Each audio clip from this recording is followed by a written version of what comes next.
పాండవులు ఇక్కడ తిరిగారు అనేటటువంటి ఒక ఒక భక్తి భావంతో ఎక్కడా లేదు, రాష్ట్రంలో కానీ దేశంలో కానీ ఎక్కడా లేదు. ద్రౌపది అమ్మవారికి, ధర్మరాజుల వారికి గుళ్ళు కట్టి మన వాళ్ళు మహాభారత యజ్ఞాలు అని చెప్పి 18 రోజులు 18 పర్వాలు హరికథ రూపంలో చెప్పిస్తారు. అదే ఘట్టాన్ని రాత్రిపూట నాటకంగా ప్రదర్శిస్తారు. ఎంత గొప్పదంటే చిత్తూరు జిల్లా పోషించిందంటే మామూలుగా పోషించలేదు హరికథల్ని.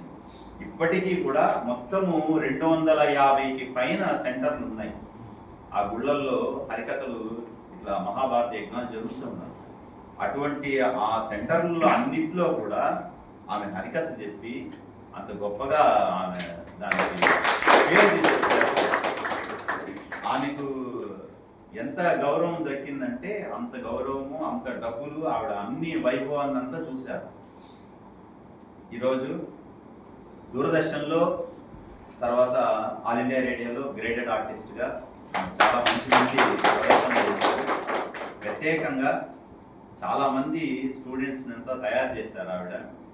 ఇప్పటికీ కూడా మనకు అన్నమాచార ప్రాజెక్ట్లో సీనియర్ మోస్ట్ ఆర్టిస్ట్గా ఎన్ని కార్యక్రమాలంటే